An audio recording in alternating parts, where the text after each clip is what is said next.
Cal? You guys fire away. Oh, Hugh, what's your reaction to the lawsuit Houston filed, and specifically the claims that he made that you and Ross and Kyle worked together to make Yeah. false allegations or statements about the investigation? I would love to share my opinions on it, but it's a legal case, and I just can't comment on it. I'm not at liberty to do that. I know you can't comment on it, but what did you think of the timing of it?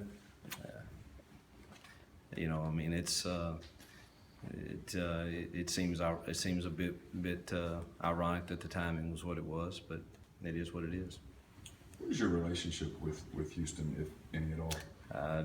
I don't think I've spoken to him since I begged him to keep me.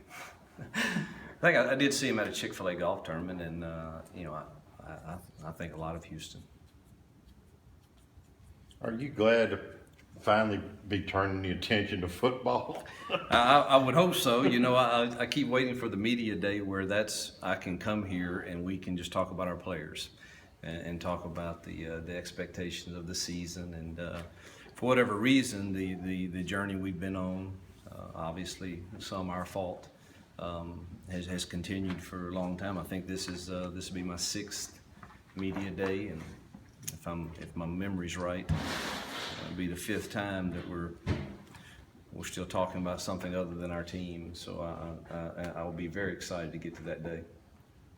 You're obviously going to be asked NCAA questions today. Are you going to be able to discuss anything about the case? Other than we have taken responsibility for the things all along that we've done. Our administration has, and they've instituted what they thought to be the things we needed to do to rectify what we've done. I mean, we're talking double-digit scholarships, a bowl ban, millions of dollars lost, severe recruiting restrictions, and so now we're at the stage where we feel like we've taken responsibility, and now it's time for us to get our day before the committee on infractions and hopefully have a fair outcome, and then be able to move forward. And that's the day we're looking for. Everything else you'll have to read in our response. But that's kind of the state of mind I'm in right now. Is we've taken responsibility, which I've always said there'll come a day where we'll have to be accountable, and then we've got to go and share our side of things and hash that out with the Committee on Infractions hopefully soon. Do you think that you'll get football questions in the main ballroom today? Well, I would hope so. Our players deserve it. That's one of the things that's very difficult for me. I want to sometimes lash out and say, man, what about the players? They're the ones that seem to be handling it the best, but they don't get the attention they deserve. And so that's the frustrating part. I have no idea, but there's very little that I can discuss. I can't discuss legal matters that are going on in the court system, and certainly we'll continue to handle the NCAA with the confidence in which we have. We've cooperated, and you can read our response, obviously, and it tells you where we stand on most things, on everything. But I can't discuss it. We've been asked not to, and I'm going to honor that. What's your relationship like with Barney right now? I can't comment again on that, and we're not having conversations right now. But I love everybody that's ever been on our staff. I really do. I don't have and hopefully in time when everything shakes out, we can maybe figure out what's what and why things were the way they were, and again, there's still a lot of things to be determined when we go before the Committee on Infractions. So let's talk a little bit about the team. All right. How about coming out of spring? Have there been any personnel changes, any academic casualties, any surprises? We got one kid finishing up some academic issues. I believe that everything's going to be okay there. I love, I got to see a little bit of their workout this morning before I left. Love the state of the state of mind of our kids right now. I think there's some leadership that's being developed, and excited to get into fall camp. We're going to be one of the later teams starting, and which is good. I think our kids will like that, but that's what we're going to. We're not going to start as early as everybody else and still get our 25 to 26 practices. But it's, I love what I see right now, and I think our kids have really handled the adversity that's come our way very, very well. I think that they understand that it doesn't. Whatever is happening does not affect their development as a man. It does not affect their development as a player or as a student. And so those are blessings. And obviously it's not perfect, but they've handled it well.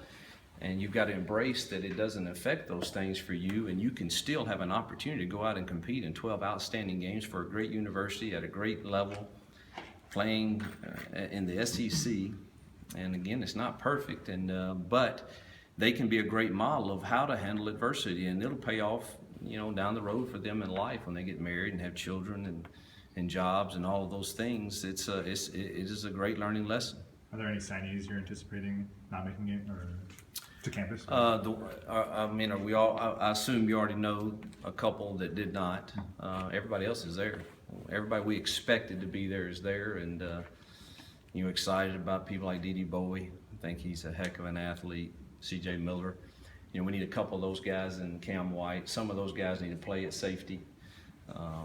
Linebacker Momo and Josh Clark have been impressive. We need a little help there. Offensively, we're in pretty good shape on the depth chart. Hopefully we can redshirt those freshmen and develop them.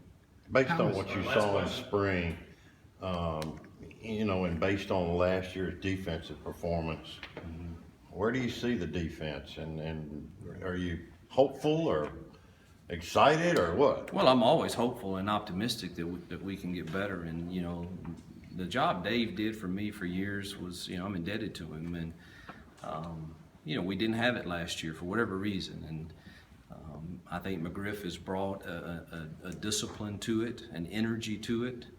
And I think the kids are responding. Now, we haven't played a game yet, and he hadn't called a game yet, and we're going to need some young kids to play now. And you're never quite sure exactly how that's going to go when you're asking true freshmen to play at corner or safety, at linebacker. You're not sure. But we need some of that, and we need to stay healthy at certain spots. But that's kind of every year, for us. And I think it always will be. But I loved what I saw in spring, and we just got to continue to build. How are Webster and Swinney? Good. They've been released. They're going through full workouts. Javon Patterson got released yesterday from his shoulder, so everything. We need Willie Hibbler to come on. I thought he was having a really good spring at linebacker, and then he injured his knee, and he's not been released yet. We need him to hopefully be ready to go come fall camp. But those other kids, Webster is running with a brace. He doesn't like that. I don't know at what point they'll let him take that off, but he seems to be good. Has there been any thought about a contingency plan if this is worst case scenario and you face a suspension and have to miss some games? No, we don't think. I just think about what I can do today to help these kids. That's it.